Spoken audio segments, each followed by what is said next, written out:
Hey there! Creating an AA test is very important when you start working with a client or when you start A/B testing. Why? Because you can find out if the traffic is split evenly. So you want to see kind of this 50-50 split. And you can check that there are multiple checks to see if the traffic split is equal. So for example, if you would go to the Spiral calculator and you would have this traffic distribution, there's something wrong. You get a sample ratio mismatch alert, and often that means that there is something wrong in your setup or there's a ginormous bug. So you just want to find those things.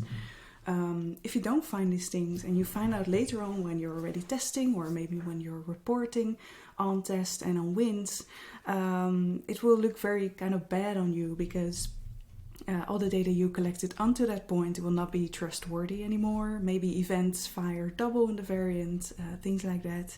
And it's nicer to know that before than to know that afterwards. So running AA test is a kind of a sanity check. And yes, sometimes it is annoying that you first have to do an AA test. It does cost time, but the disadvantage of not doing it is just much bigger. So imagine I'm using Google Optimize here right now, and I want to create an AA test for my website, increaseconversionrate.com. Let's do that. This is the URL. I press create. Of course, Google Optimize is going away, but this is just very easy now for me to do. You add a variant here. Nothing changes. There is no visual change in the AA test. It's not about that. It's about the data. It's about the firing of events, seeing if everything works. So this website will be added here. And then the most important thing is, I guess I haven't set it up in this case, is link to your analytics and add your objectives. Maybe I can just do this quickly. Here it is. Shouldn't be so difficult. And then I can say like, hey, my primary objective is, in this case, let's say I want more people to contact me and to run experimentation programs with me. And then you can set additional objectives. So for example, page views. So I want more people to read more pages on my website. So you have one primary objective, and I think you have up to 3 secondary objectives here. That's it. You can set like an email, something happens. You can check your installation, which is very interesting.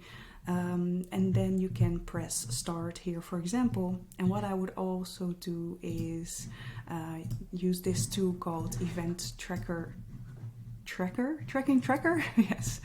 And this one also checks if events are being fired or not. So my conversion is this. And then what I want is to measure that. So you see here, okay, there is an event. And then I also want to see that later on in the data of my AA test that I clicked there. So this is a very handy tool to do that. This is also Google Analytics 4, so that all works already. So that's about AA testing. If you ever have any questions, or maybe it's good to talk about bandwidth calculations, because an AA test needs to run as long as kind of you will run your A/B test. There is a document you can use like this. I can share it. If you send me a DM, I can just share it with you on LinkedIn, no worries. But here you can calculate your weekly visitors, your conversions, conversion rate. And then, for example, this test to have an effect of 15% measurable will need to run 4 weeks. So I would also run my AA test on the homepage for 4 weeks in this case to get a reasonable data sample. I think that's about it. If you have any questions, please just find me on LinkedIn and ask away. Good luck.